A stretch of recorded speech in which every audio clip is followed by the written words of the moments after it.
Get this and get it straight. Crime is a sucker's road, and those who travel it wind up in the gutter, the prison of the grave. There was a broken body in a quiet house, gunplay on a merry-go-round at midnight, and a boy and a girl in love running away. All because of one man's fine Italian hand. From the pen of Layman Chandler, outstanding author of crime fiction, comes his most famous character in The Adventures of Philip Marlowe.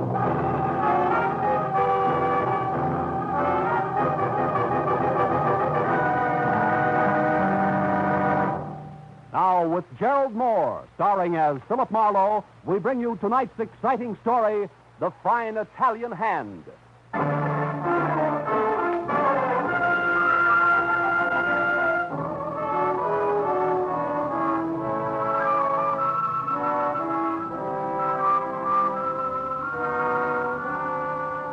The day just past had been full of jarring contrasts. Laughter hiding heartbreak. A woman dying of loneliness in an overcrowded city. A man who sacrificed everything to make a fortune and shot himself when he got it. The messed up byproducts of our hopped-up civilization. The thought of them stayed in my mind as I drove over the freeway to San Fernando Valley because the job I was on promised no change in the day's pattern of combining things that didn't belong together. When I parked at the corner of Magnolia and Van Nuys Boulevard, I was still trying to reconcile my new client, the owner and operator of a little amusement park for children, with a panicky voice on the phone that had begged me to come at once. It wasn't hard to spot. A heavy-set old man moving among the stampeding merry-go-round stallions and picking crumpled tickets like plums from the fists of laughing kids grabbing for brass rings. We never change, do we? When he saw me, he hopped off. Nick, take over, please. Take over, Nick. You, Mr. Marlowe, maybe? That's right, Mr. D'Angelo. Oh, Mr. Marlowe, come this way to my little office. All right. We got to talk right away. No time to waste. Oh, that's a nice little boy. I'm very proud of you. Now, you take your free ride with Nick. I got to talk with some business. Goodbye. Come in, Mr. Marlowe. Please, sit down. Thanks. Mr. Marlowe, I'm a very worried man. Yeah, I know about your son, you said on the phone. What sort of trouble is he in, Mr. D'Angelo? He's a good boy, my Bernardo. He's been to college. He's a veteran from the war with 2 bronze stars and a purple heart. Look, there's his picture in his uniform. Ah.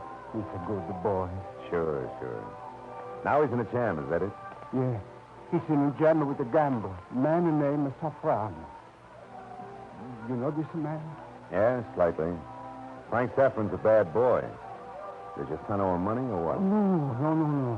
My boy not throw his money away like that. No. It's about a girl. Oh. Which way does it go? She's Saffron's girl and Bernardo's making a play for her? That's right. This girl belongs to the gambler, and my boy is taking her out. Oh, fine. He won't tell me nothing. I find out just the same. Maybe he's just playing the big shot. And maybe he really loses his heart. I don't know. Mm-hmm. It's gone too far.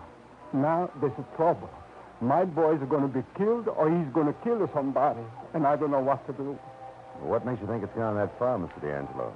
Maybe Saffron will just get tough and scare Bernardo off, huh? Scare off? No, Mr. Marlowe. My boy don't scare off. He's pretty tough.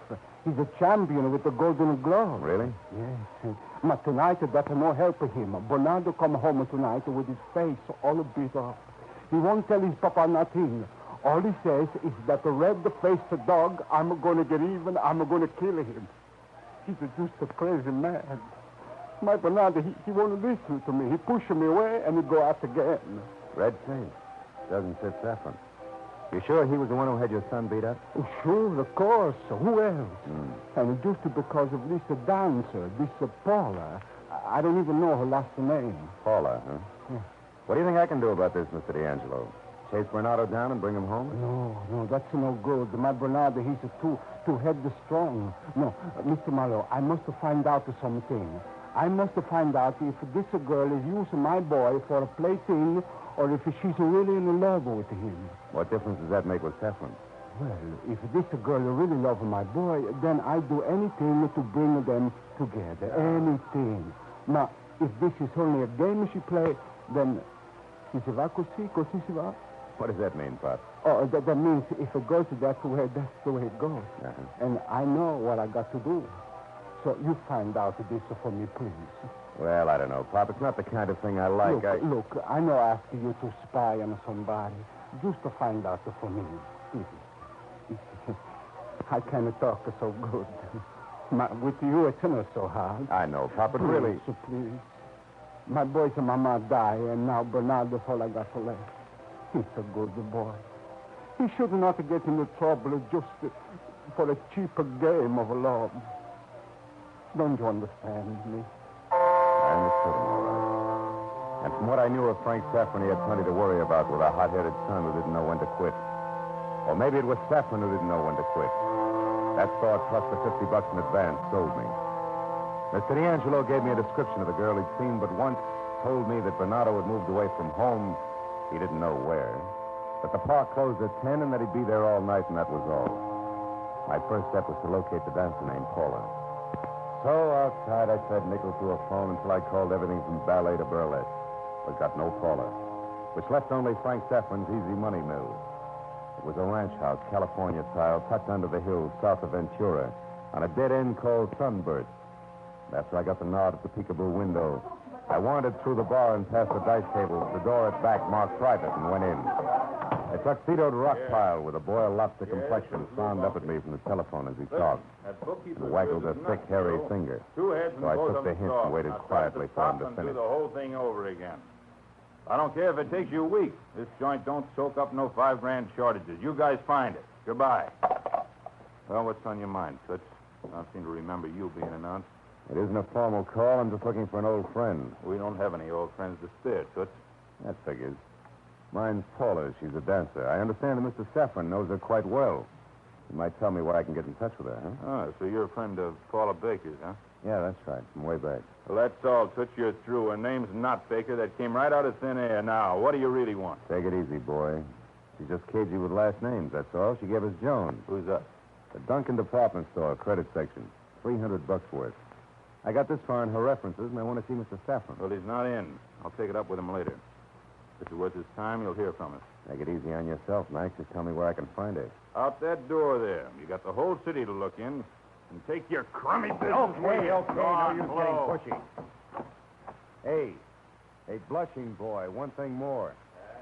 What's your name? I want to get it straight when I tell you I brought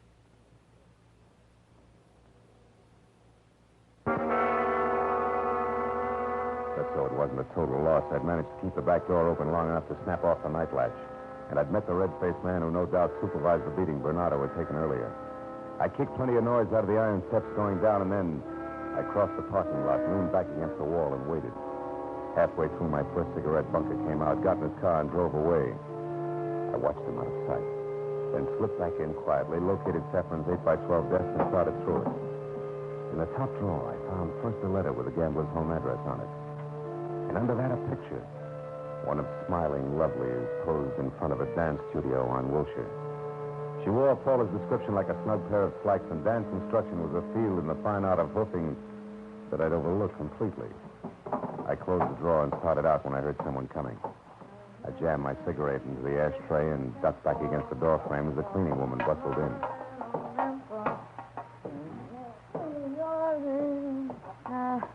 Smoldering cigarette butt. No wonder this trap don't burn to the ground. Hey, somebody's been in here. Hold it quiet, baby. Shut up and I'll let you have some air again. Is it a deal? Okay. Hey, you don't belong here, mister. Neither do you, beautiful. Let's forget we saw each other, huh? Look, I'm a trusted employee here. Silence is golden. How golden? $5 worth. And if I hear one peep out of you before I get out of here, I'll come back someday and put glue in your soap bottles. Goodbye, baby. The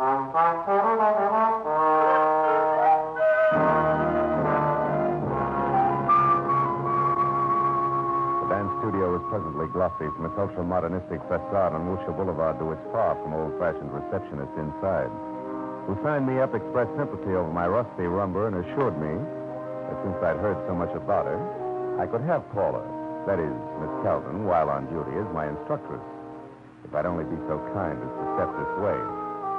So I stepped this way, into a ballroom with a black burnished floor that looked as deep as the night sky, and after a deft hand signal from the receptionist, Paula Calvin glided toward us. Introductions were made. How do you do? And suddenly, the room was filled with the soft beat of a rumba band, and we were off. Rusty or not, it would have been fun. If I hadn't had work to do, that part was tough. You're doing beautiful, Mr. Marlowe. Just loosen up now and relax, huh? Yeah, I'll try. I'm glad I drew you as my instructor, Miss Calvin. Hmm? Bernie said you were tops. Told me to insist on you and accept no substitutes. Bernie? Uh-huh. D'Angelo. You remember him, don't you? Yes. Yes, of course, I remember him. Nice guy, Bernie. Good kid. Don't you think so? Keep your feet a little closer together, Mr. Marlowe. Don't be afraid to use your knees. You know, baby, Bernie's got everything. Looks, brains, even a temper, just to keep life interesting. Isn't that right, Paula? Guy thinks a lot of you, doesn't he? Hey, I'm talking to you. I heard you. The next question, I suppose, is how do I feel about him? Yeah. Now it's your turn to loosen up and relax, baby. Listen, I resent being checked up on by anybody. When I want Bernie D'Angelo to know how I feel, I'll tell him. And when I want Frank Saffron to know, I'll tell him, too. And if you came here tonight for a Roomba lesson, then I'm old Mother Hubbard. Okay, Mother Hubbard. I want to find out one thing. Are you in love with Bernie D'Angelo? That's nobody's business but mine, mister. You could be real wrong about that, baby. Then it's my mistake, and I'll make it all by myself, huh? Have you seen Bernie tonight? No, I haven't. And that's all the conversation you get. You can have the rest of your Roomba if you want it. No, thanks. I'll see you around, Paula.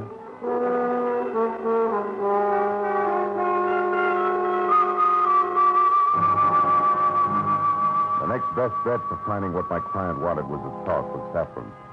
I stopped and called his gambling client, but he was still out. So I drove up into Coldwater Canyon to number 8100. The first real hint that something was wrong was a curtain dangling at a crazy angle over one of the lighted windows. Next, it was the front door, standing 6 inches open, and inside, the legs of an overturned table sticking up in the air, and then pieces of a broken lamp littering the floor. That was only the beginning. I nudged the door open and stepped in. It was a mess. I saw his feet first from behind the couch. It only took one glance at his face. Frank Saffron had been literally beaten to death by a pair of very fast, very deadly fists. Don't move 1 inch, Jocko. Do I take 3 guesses or turn around and look? Bernardo with gun. Oh, I got it all right. It was his. Automatic, caliber 45, and I'll use it if I have to. Who are you? Name's Marlowe. One of Saffron's boys? You got a real talent for being wrong, haven't you, kid? Who are you? A private detective hired by one Ambrosio D'Angelo. Papa. Yeah. Because he was worried sick about his boy. Sucker. But I told him to stay out of it. I told him it was my business. And you did a nice, thorough job of handling it. You did this, didn't you? Yeah. Saffron had it coming to him. I was beat up tonight on his orders. I came here to pay him back, but I didn't intend to kill him. What'd you stick around for? I didn't stay He looks around. to me like he's been dead over an hour. I left, then I got worried, and I came back just a few minutes ago. And I know. You found out he was dead, huh? Well, I guess I better call I the guess police. you better stand still. If you're really working for my old man, if you really want to help him, the best thing you can do is to get out of here and shut up about this until tomorrow morning. I don't work that way, kid. I'm going to call your old man and the police. And we're going to sit here until they show up. You won't give me a break. Not that kind. If you run, you haven't got a chance. We'll just have to see about that. I'm sorry it turned out this way, but it didn't. I got a lot of things to do. So take your ethics, Marlowe, and sleep on them. Go! Bernie! Bernie, don't run! Come back!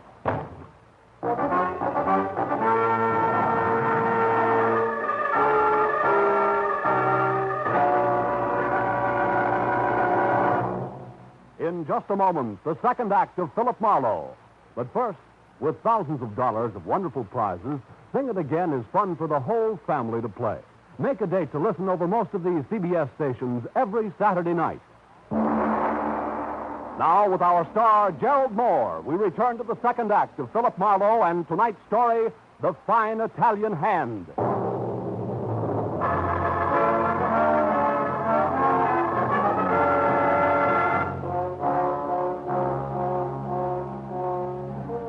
splashed some water on my face and wobbled over to the telephone that was spilled across the floor near Frank Saffron's broken body. It was too late to do anything more constructive than call my client and, before he heard it from the police, tell him what his boy, Bernardo, had been up to.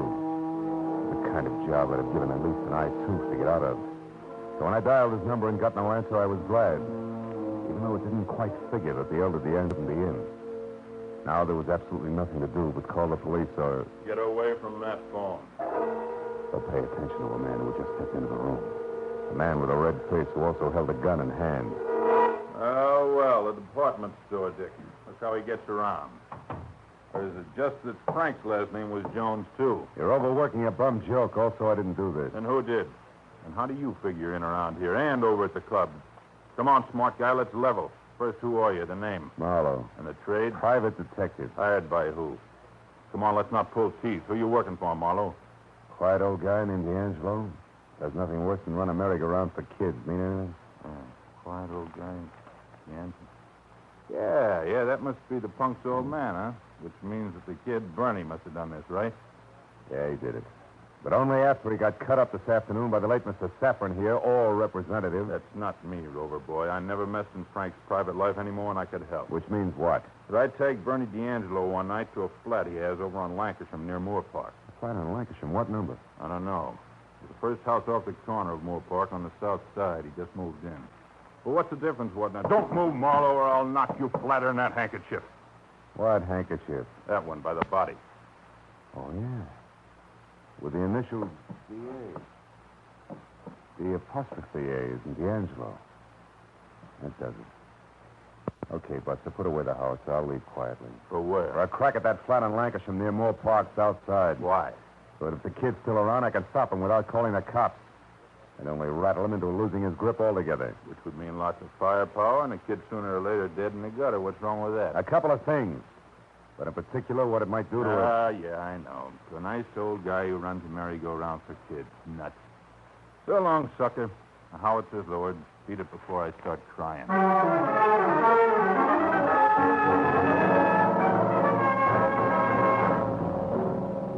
Bernie D'Angelo's flat on Lancashire turned out to be second floor rear and all that went with it. From the stout landlady to the very public payphone to the faint line of naked, unfrosted light bulbs. Too weak to disturb the shadows in the corridor. Plus, of course, the unhappy marriage of a half a dozen distinct cooking odors sneaking out of the transoms of as many rooms, where cooking was strictly prohibited.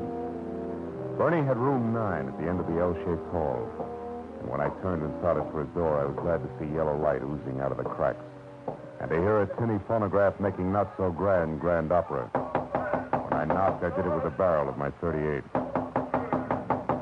Yeah? Who is it? Connor! You better turn that phonograph down. We can't hear ourselves think out here. Okay, I'll take care of it. Goodbye. Not so fast, Junior. Take care of it now. I don't have to come out here again. It'll make me feel nasty. Does that come across? Yeah, real clear it. All right. Yeah, Marlowe, get back all the way. Cut it out. Quit shoving. Oh. Quit shoving. What do you want with me? Conversation for a starter. Turn that thing off. Now, we're going to talk, Bernie. About what? Not my old man again. That's a waste of time. What's done is done, Marlowe. You know that. Yeah, and I also know you'll never get any place running. Unless we try real hard. Don't turn around, Marlowe. Oh, fine. Madame Lazanga. Take his gun, Bernie. Throw it over there. Yeah. If you please, Mr. Connor. How stupid did you think we were, Marlowe? Or had you forgotten all about Paula here? No, I hadn't forgotten. Just figured she might be on the other side. Then you figured wrong because there's never been any other side. Never been anybody but Bernie from the moment we met. Which is why you kept dating Frank Saffron? Which is exactly why I kept dating Frank Saffron. I didn't want him jealous and gunning for Bernie. I didn't want trouble. Now that you got it, you don't want to let it go. Is that it? What do you mean, Marlowe? Yeah, I mean if you turn yourself in now tonight, there's still a chance you'll get off easy. Yeah, and a better chance that he won't. All right. But even then, it'll only be manslaughter, prison for a few years. This way, it's got to be worse. Hide and seek from here on out for both of you, right up to the end. No matter when that is. Look, honey, maybe No Marlowe... maybes, Bernie. I don't want you rotting away in jail and me rotting away on the outside because you accidentally killed Frank Saffron. Now, come on, Bernie. Let's get out of here. Put him in this closet here. Yeah, sure. Hey, look, Marlowe, if you do go back to Pop, tell him I wish it had been different, will you? Why? So he can eat his heart out a little more? No dice, kid. Shut the door. The sight of you is making me sick. Okay, fella, shut it in. and shall it stay.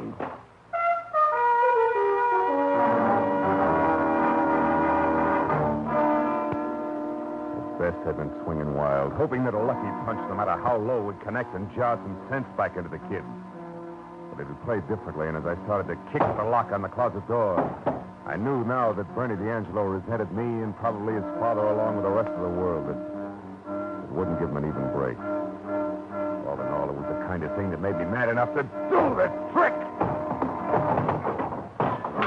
Well, that's a fine way to treat a house. What's the matter? Handsome, or fight over the girl, or don't you like the way the furniture's arranged? Which? Neither. Before you get too upset about this landlady, I'll cut you in on something. A minute after I get to your phone, every cop in town is going to be looking for your star boarder. Because tonight, Bernie D'Angelo killed a man. Yeah, it's got nothing to do with the stuff you've wrecked. Come on, Handsome, let's settle up. There's one splintered door and a Oh, smashed this is tin my table lucky and day. a lot of little pieces that used to be a vase. That broken box over there with them papers in it ain't mine, so it's no charge. Okay, how much... how much do you want? How much? Well, 20, 25, 30 with the vase. $30 in all. Well, Hanson, what is it? What you staring at? Oh, this slip of paper here. Fell out of the box. You stowed a lot of other papers. Can't hurt you. It's only a receipt. What's the fuss? Because it is a receipt, Granny, from, of all places, a department store. A receipt for a present delivered a long time ago. What? Yeah, it's got to be. All right, Granny, here. 30 you said, huh? 10, 20, 25, 30. $30. And if I'm right, sweetheart, I'll send you another vase come Christmas. Now, forget what I said about the phone and Bernie's being a killer. Because a mistake may have been made all the way around. What kind of mistake, Handsome? A big one, a beaut. And I can't be more specific than that until I find the elder Mr. D'Angelo. Good night, Granny. By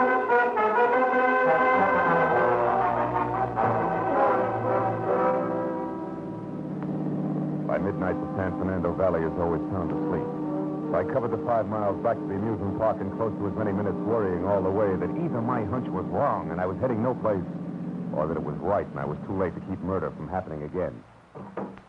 When I was out of my car and moving quietly in between the dark machines that stopped being gay, bobbing animals when the kids were gone, I knew that I could quit worrying altogether. Because standing ahead, in close to the merry-go-round, was Mr. Ambrosio D'Angelo. And opposite him, holding a gun that I'd already seen once tonight, was Lou Bunker, the man I figured had killed Frank Stafford. And when I was within a dozen yards of him, it played just like that. That's far enough. Stop right where you are and turn around. Why? So you can hit me over the back of the head and kill me like it was accident, huh? I fall in the dark while I work on the merry-go-round, huh? Pretty smart guy, mister.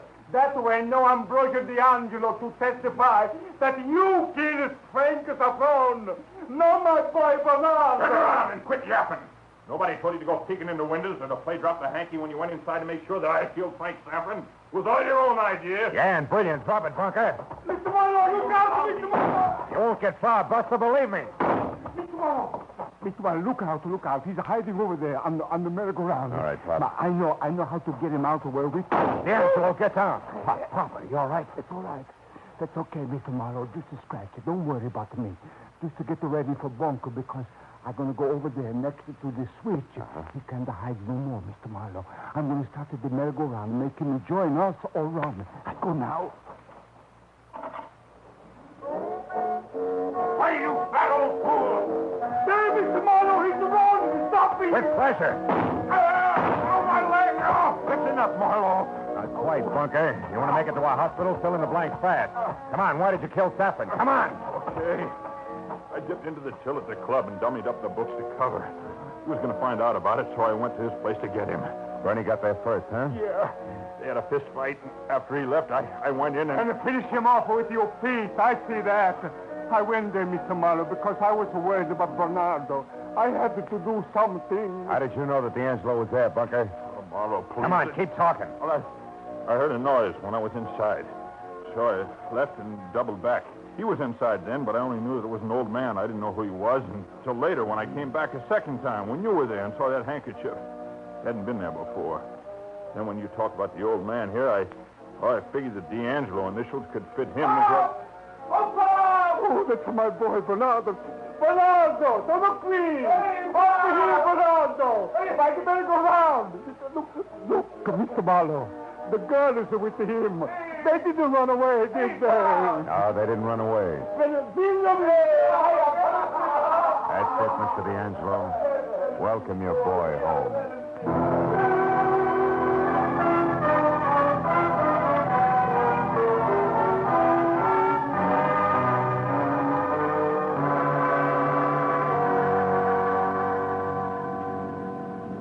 Well, Mr. Marlowe, it's going to be tomorrow morning before all the policemen are finished talking with my boy and Paula. That's right. After that, everything okay. Mm-hmm. Okay, just because you talk smart to do both of them at Bernardo's flat. Just because of what you said. Well, that and what they were smart enough to do, D'Angelo. I don't think it was easy for them to change their minds and come back to what could have been prison. No, I guess not. It's also on account of you that there won't be no prison, and there won't be a funeral for me. But, that's what I don't understand, Mr. Marlowe. What? When you tell the policeman that you know where to come and find a new bunker at my place because of a department store receipt, I get all mixed up. Oh. I get off of here, please. All right, Pop. Well, the receipt was for handkerchiefs monogrammed D.A., Mr. D'Angelo, which would be sent to you as a gift from your son. That put the idea in my mind that the handkerchief I saw at Frank Saffron's could be yours, not Bernardo's. Oh, così si va. Well, Mr. Marlowe, we are forever your good friends. Now I say goodbye here. Hey, wait a minute, Pop. This is miles from your place. I don't mind driving you Oh, home. no. That's all right. I just want to go round the corner. An old friend of mine is there. Oh. I want to tell him all about D'Angelo's good luck. Thank you just the same, Mr. Marlowe. Arrivederci. I watched him walk away. A quiet old man in a quiet, empty street. A grateful old man who at 3 o'clock in the morning had to find his friend and tell him all about the D'Angelo good luck. And then, when he was around the corner and out of sight, I found myself wondering who the old friend could be. But a minute later, when I had driven as far as the corner and could see which way Ambrosio D'Angelo had gone, I knew. It was less than half a block away. The familiar Gothic architecture, stone, stained glass, and the steeple reaching to the sky. And, yeah, his old friend.